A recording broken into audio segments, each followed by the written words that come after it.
Hey, I'm Megan Scully, and this is the Limerick Post show. Coming up in today's show, the big interview is with TD Willie O'D. First of the top stories in Limerick, Cyclovia took place at the weekend, and the Barnett Tunnel is now part of the Great Southern Greenway. You can read those stories up on limerickpost.ie. Now, though, it's out to the Out and About section, and Cian caught up with John Kenny. And it's a very simple story, you see. It's nothing nothing happens in this play that changes the world, or there's no great epiphany, or there's no great... But it's just a very simple story about a very simple person, about an ordinary, everyday man, and that's it. And this is Dan Lonergan, and that's the character, and he is Crowman. And there's a bit of Dan in all of us. As somebody said to me, I think it was the best description of the play that anybody ever said to me, there's a bit of Dan in all of us. In other words, we all want to belong. And it's a story about belonging, and belonging to a society and a community, and that's really the essence of it. And the way you originally described it sounded a bit melancholic, but I see a review there saying it's a hilarious dark comedy. It's a bit of a roller coaster, because that's what Katie does with her writing. This is her third play, and she's a great comic writer. But as well as that, she's a lovely observer of just the normal, simple things. You know what I mean? People react to this play because they're hearing about Dan goes to the Centra.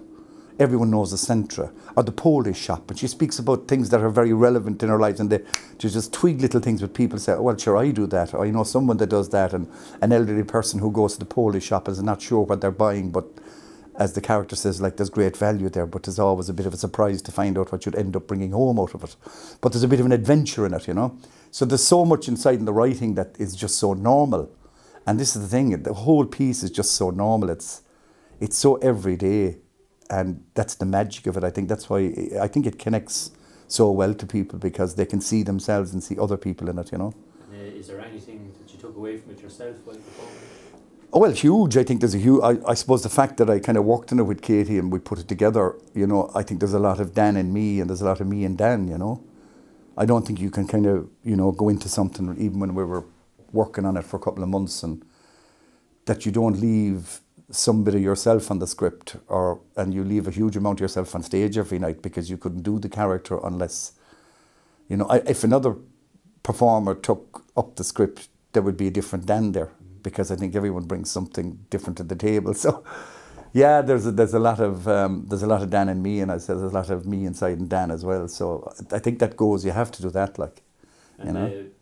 Playing in a one-man show, how yeah. was that? The one-man thing is really, I like it a lot, because it gives me a chance, and Katie has written a lot of characters into this, and once again, like maybe other performers may not sort of characterise them as much as I do, but I kind of like to get into the kind of physical character. So even when I'm telling a story about what a character said, I love to become that character or find that character, you know, and they all have a different accent or a different way of standing or a different way of walking, and so I kind of visualise them in my head, because I think visually myself, you know, so I love for the audience then when they see it. And a lot of people have said, like, God, you know, it was amazing, there was only you, and yet every time you portrayed it, I could see I was in the dance hall with you, I was in the shop with you, I was in the bar with you. And I love the kind of physicality of performance. And there's great scope in this. And when you're on your own, it's a blank canvas, you know. And how do you find getting into character? Well, the characters, I think I know them, because I've been able to kind of find a character for every character that Katie wrote in the play or we put into the play. I have someone that I know who is that character. I know the way they walk, I know the way they stand, I know the way they look.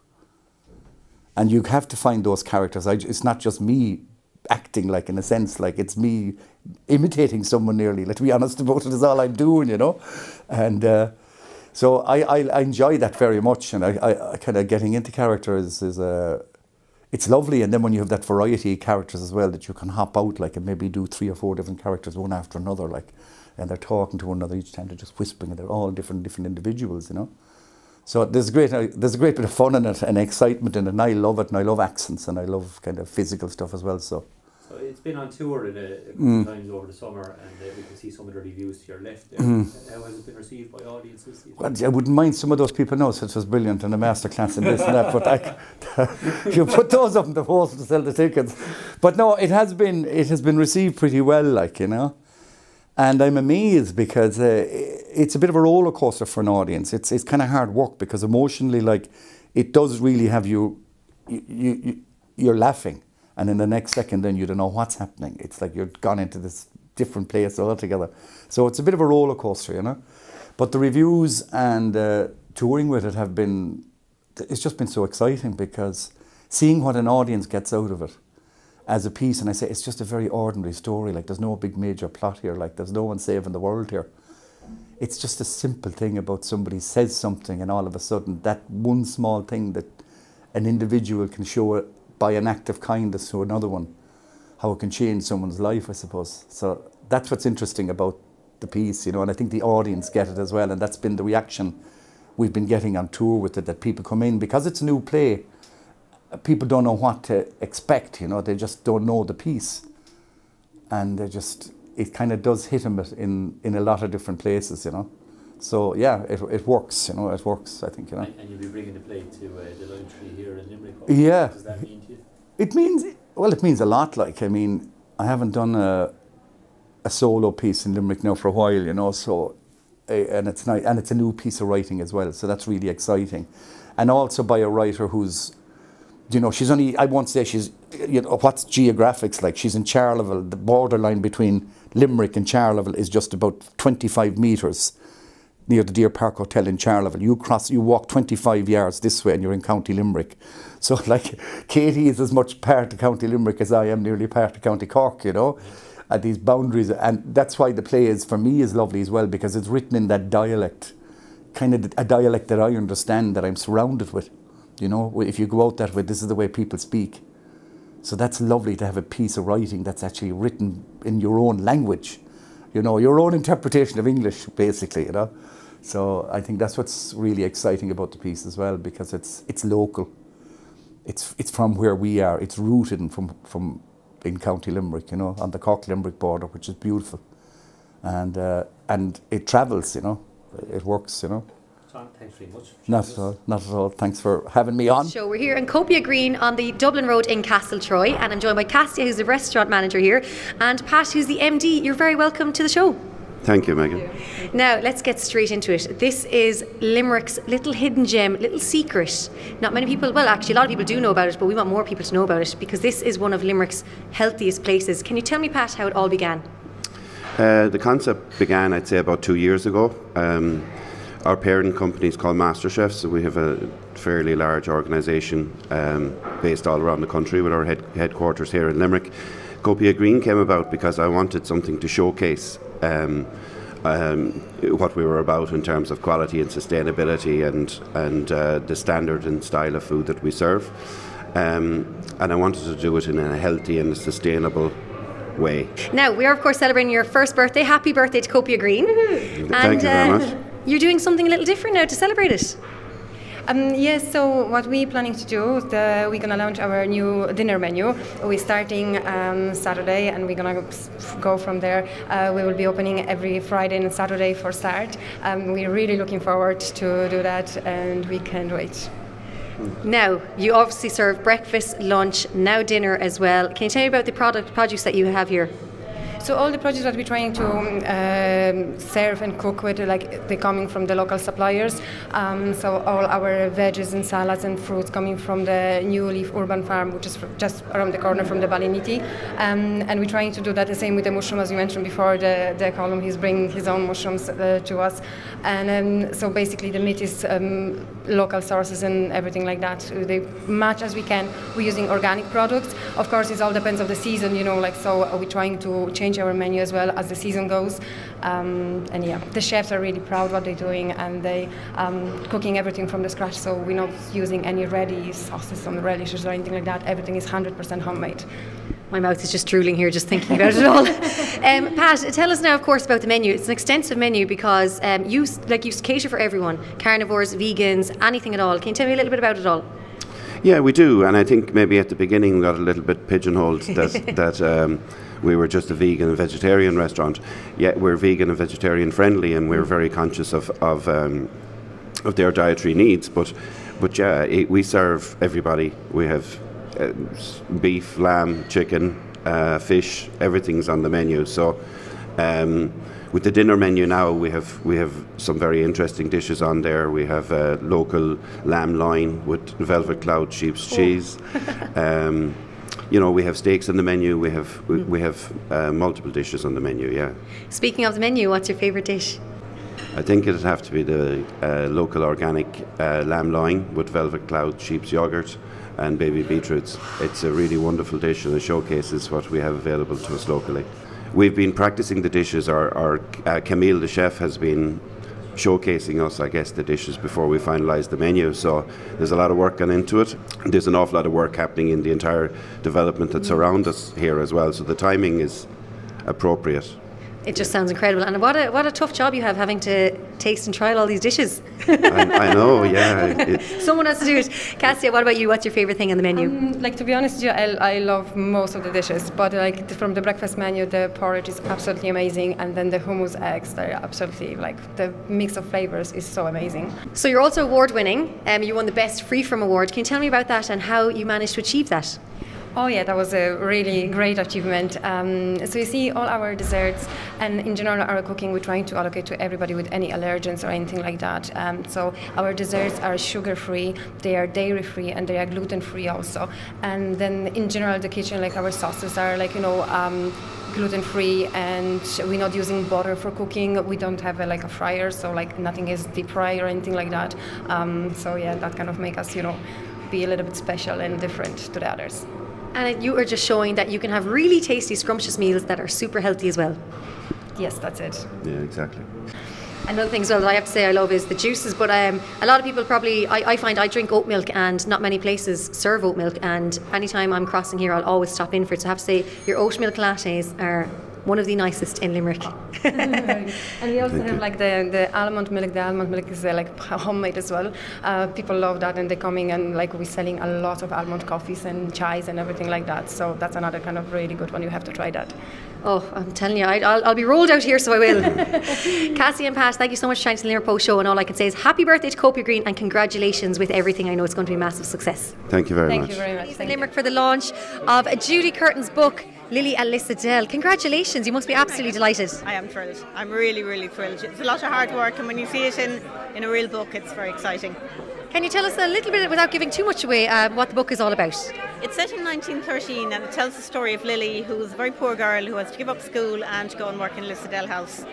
And there she meets the daughter of Countess Markievicz, and I'm not going to tell any more. And you got to read the book to find out more. And I know you've loads of books out, so it must be amazing every time to be bringing out a new book. There's still a buzz, because you never know for sure, is this going to be the last one? And then luckily so far always another one has come along, but it's still exciting.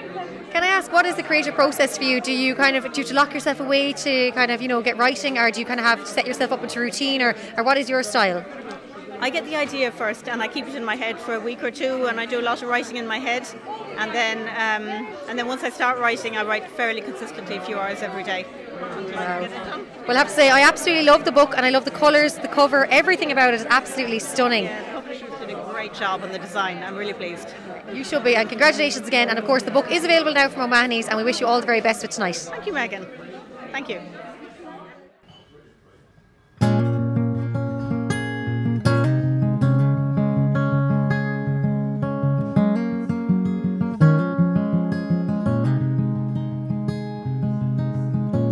Hey, I heard you were leaving town.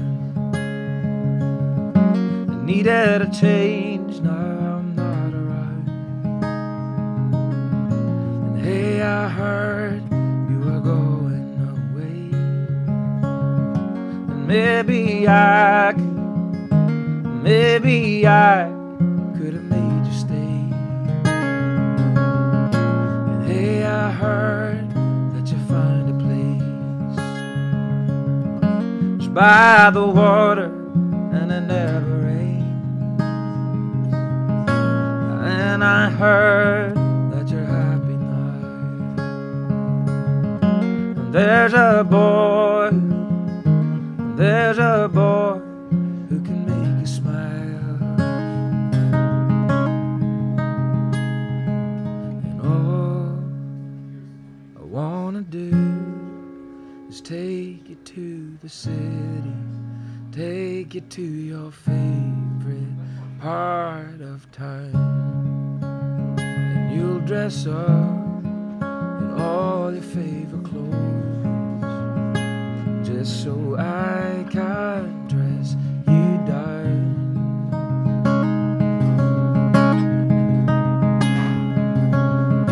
And hey, I heard you were home again, and home to stay. I heard from your friends, and maybe I could take you out sometime. I like that night, I like that night we got drunk on wine. And all I wanna do is take you to the city and take you to your favorite part of town, and you'll dress up in all your favorite clothes, just so I can dress you down. So no, no.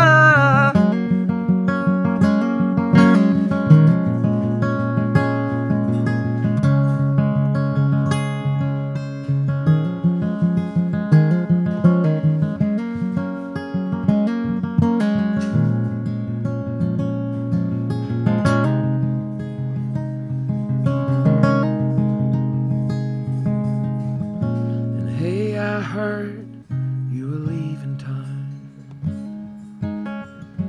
They needed a change, now I'm not around. And hey, I heard you are going away. And maybe I could have made you stay. And all I wanna do is take you to the city and take you to your favorite part of town, and you'll dress up in all your favorite clothes, so I can dress you down.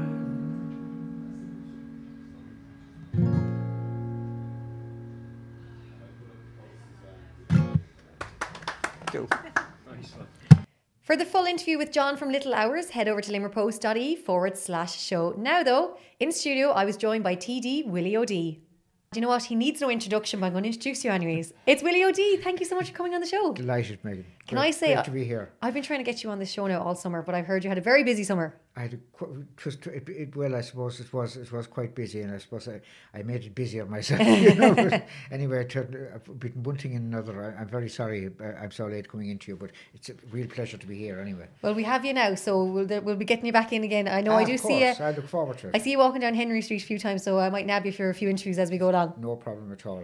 Now, we're not going to talk about politics. We're not going to talk about Brexit. We're not going to touch any of that stuff at all. Great. We want to talk about the Limerick that you live in and the Limerick you love. Yeah, well, look, you know, I mean, we've seen, obviously I've been in the Dáil a long time now, and I've been around a long time, and I've seen some tremendous changes here. Limerick, we say, the one thing that particularly stands out about Limerick, that even in the height of all the troubles we had back in the 80s, coincidentally it was at that time that they decided to decentralise some of the civil servants to Limerick. And I remember at the time, there was a great deal of objections to it. Civil servants were very reluctant to go because of the reputation Limerick had in the Dublin media mainly. But it was instructive to talk to people who made the move. You know, people. I'm not talking about native Limerick people from Dublin, Cork, outsiders will say, who made the move down to Limerick. Having lived here for a few years, they wouldn't change for the world. And you know that that really tells its own story. And as you know, in recent times, we've been able to attract an awful lot of industry, new investment into the city. And of course, that means new people coming in as well. I mean, some of our own obviously are employed, but the new people who come in are absolutely, they're crazy about the place, really. You know, You've got one right here talking to you. Yeah, well, Galway girl and a Limerick lady. Okay, and behind the excellent. camera, you've got a Dublin/Waterford man. well, need I say more? There you go. Case in point, right here. You wouldn't change now. No, oh, and I love it here. Yeah, that's I'm great, a Limerick lady now. Yeah, well, it's. I mean, contrary to popular perception, we'll say outside Limerick, the people are friendly, aren't they? And there's a huge amount of things to do here, and the city is developing all the time, and a bit to go yet in terms of infrastructural change and making the place more attractive for tourists, etc. But we've come a long way in a fairly short time. We most certainly have, and I'm here over 3 years, and I was here in university as well, going back before that. So it's a great spot. It'll be hard to get rid of us now, so it will. Well, sure, we can add on your time in university to the long holiday, and we're coming up near a squatter's title. Now, if you had a we'll say now, you wake up Saturday morning, you have the full day off, no jobs on. What's your ideal day in Limerick? My ideal day in Limerick, on a Saturday, I suppose I might take a trip down to the market in the morning and wander around. It's no less a person than a guy you've heard of. We're not talking about politics, but a guy you've heard of called Leo Varadkar, who visited the market there last year, said it compared with the finest markets throughout Europe, and he's an interest in that. So he told me he volunteered that information, and of course that's a fantastic facility to hear. I would go down to the market. I'd browse around the market for a while. I'd come back if the weather was fine. I'd love to sit out in the People's Park, maybe read the couple of the weekend newspapers. In the afternoon, I'd visit a few of my friends, and as it gets later on in the afternoon, we might enjoy a few sociable drinks. And, has to be done. And it has to be done. If there was a match, if there was a local rugby match or even GA match, I'd be inclined to go to it. I mean, I miss all those things because of my present job. I mean, particularly ones on Saturday afternoons, because that's when I meet my constituents. But just to have a full. I mean, it seems extraordinarily luxurious just to have a full day off in Limerick. I mean, I must try it sometime. You did mention I go for a few sociables. So what would be your favourite bar now in Limerick? Well, I don't like to be pushing one above another. You know, I mean, I was recently spent some time looking for a bar that served Erdlinger on tap. Okay. And, yes, the German beer. Yeah. They used to in the Loch, but unfortunately they ceased for whatever reason. And I asked one of my people to have a look around all the pubs in Limerick, and he found one that serves Erlinger, and it's the place there in what you call, is it Wickham Street? The Wickham Tap? I think it's a craft beer place. Yeah, the Wickham Tap. Yeah, and I went in there last Saturday night, and I was very pleasantly surprised, not only by the fact that they served this particular beer, but also by the ambience and the setup in there is absolutely magnificent. It's one of those many places in Limerick I haven't tried, but I go to, I might have a drink in 3 or 4 different pubs on a Saturday night. You know, places like Souths, obviously, and places like that place there in Ballsbridge, just as you go to Portlays, the gate beside it, and sometimes we move up market to the 101. That's and of course,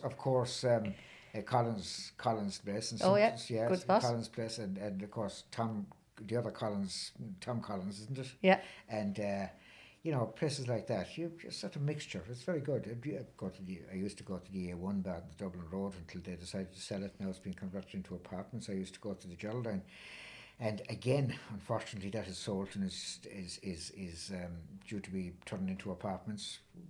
Yeah, very sad, very unfortunate. But I suppose that's progress, and it's a question of supply and demand. And I suppose the pub trade isn't really as good as it was. You know, young people have a different culture. So the pubs aren't doing as well as they were. So I suppose there wasn't possibly the commercial support for as many pubs in Limerick as there were in the past. And so a number of pubs have disappeared, unfortunately. But the ones that are left more than make up for the ones that are gone. And I mean, I don't want to give the impression that I'm a raving alcoholic. I spend all my time going into pubs. I mean, it's been ages since I was at the cinema, but I really would love to go to the cinema some night. Well, I used to go before I got into politics. I don't want to stay too much on the whole beer thing, but would you ever think of opening like Willie O'Dee's bar? I think they're now. You're such a popular man around the place. I think that you do a fine trade. Well, yeah, the only problem with opening Willie. Well, first of all, I wouldn't like to be a publican because it's a 24/7 job. It's a very difficult job. And politics is as well. It is. It is. I suppose you can say it like that, but I suppose there's a bit more variety in politics. Yeah. But the only problem I would see with opening Willie O'Dee's pub is that it could turn into one gigantic, non-ending clinic. And I'd probably spend more time solving problems than solving fights. That's true. Now, you did mention their sport, Munster rugby as well, Limerick hurling being a big one. Now, I did see you at the Munster final across the road. Actually, we were all in the bar across from the grounds, and I have to say, I never heard a bigger cheer. The lads won the Munster final and it was grand, and the next minute inside in this bar you walked in and the whole place erupted. Why do you think you're so popular? What is it about Willie O'Dea that everyone loves? I don't know. I suppose I've been around so long that I've almost met everybody and their parents at this stage, and their grandparents. Yeah, I'm pretty well known. I do a lot of I walk when I'm not in the Dáil, so when I'm in Limerick at weekends. I like to walk around, meet people and see what their concerns are, because I don't see any point in being up in Dublin making laws for people when you're not in touch with people to know what they actually want and what they feel about what you're trying to do. So, I interact with a lot of people on a constant basis, and I suppose people recognise that. I suppose then again with the moustache, etc., kind of instantly recognisable. Actually, that's a question I've been dying to ask you. What would it take for you to get rid of the moustache, or is it just never going to go? Well, I've had offers. Oh yeah? Okay. I've had offers, I mean, for charity. I think, well, I suppose, look, everything is up for sale at the right price. but on commercial grounds, I don't want to mention any money because these offers will come in again for charity, and I just don't want to. I let the people bid against each other. Yeah. Well, I suppose for the right cause you'll do it. For the right cause, I'll do it. Yeah. Now I have to ask you as well, because I'm a big fan of Rubber Bandits. Yes. And we know that DJ Willie O'Dea likes to perform sometimes. So what do you make of all that? Ah, sure, it's great crack. It's great crack. I mean, I remember one day. I was on the Joe Duffy show with Blind Boy, and we had a dialogue that went on for about 25 minutes. And I remember the radio reviewer in the Sunday Times the following Sunday said it was absolute radio gold. It's great crack. I mean, look, the thing is that it's funny and it's amusing, it's entertaining. But I mean, it helps my profile, and I mean, I'm delighted to be associated with Rubber Bandits. I remember, I think it was the 2011 election, but very unpopular. And I arrived in one morning to canvass in a certain housing estate in Limerick, and the first 3 doors, there was nobody there. The 4th door, we rang a bell, and a young girl came out, about 16 years of age, and we asked her what her parents around, and she said no. And they said, well, would you take this card and give it to him by canvassing for Willie O'Dea? And she said, hold on a sec. And she came back out about 2 minutes later, all made up, and said, where are the Rubber Bandits?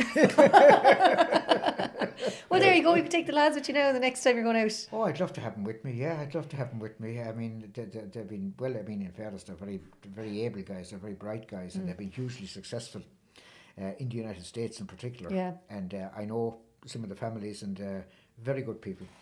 Yeah, no, they are, and they do great things. I'm absolutely delighted to be associated. delighted. And my association with them is known from one end of the country to the other. If I happen to be outside Limerick in any mission, or if I was away in a by-election, or down to the funeral down the country, or in Kerry, from Kerry to Donegal, people always bring up the Rubber Bandits. So it's great. I think you'll have to join DJ Willie O'Dea on stage someday. Wouldn't it be fantastic? I think so too. Yeah, well, we'd want to make sure that BBC 4 and Channel 4 and BBC 2 and all are there to record the historic event. Well, if you're going to play a song, what would be your go-to song, do you think? Say again? If you're going to play a tune, what would it be? What would you go for?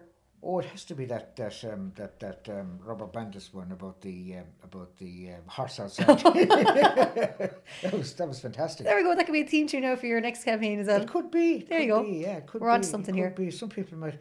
Well, I can think of maybe a small minority of people who might be a bit offended by that, but it's a catchy tune. It's very funny. It actually is. I was on holidays recently. We were all singing it. Now, finally, Willie, I have to ask you, what is your favourite thing about Limerick and why? My favourite thing about Limerick is, I suppose, being a native. I mean, I wouldn't want to live anyplace else. My favourite thing is the people, obviously. The people. Every different... Ireland is a small island. But, as you know, as a Galway girl yourself, people have their different, different cultures, they have different sort of ways of acting, they have different ways of reacting to each other. I'm used to the Limerick way of doing things, and I love that. I love the people, and it's a fantastic city. It's a fantastic city, and now in latter years a very prosperous city. Great. I mean, I remember a time, when I was first elected to the Dáil about 150 years ago, that I remember being in Dublin, you'd be sort of hesitant to engage in conversation with strangers about Limerick. But now, I mean, I just want to go into a pub or a nightclub. I don't go to a nightclub. Well, look, but I went into a pub or a club or a rugby match or whatever in Dublin and scream at the top of my voice, I'm from Limerick and it's going great. Yeah, no, it absolutely is. Now, finally, do you have a Coppers Gold card? I don't know. I No? really mean, I was never inside Coppers in my life. Oh, okay. Well, if you get a gold card, you might win. But the lads tell me the story. Willie O'D, thank you so much for chatting to the Limerick Post Show. Great pleasure, Megan. Anytime. Thank you. Thanks. We have to get him a Coppers Gold card. That's it for this week's show. For these stories and so much more, head over to limerickpost.ie/show. I'm Megan Scully. This is the Limerick Post Show, keeping Limerick posted.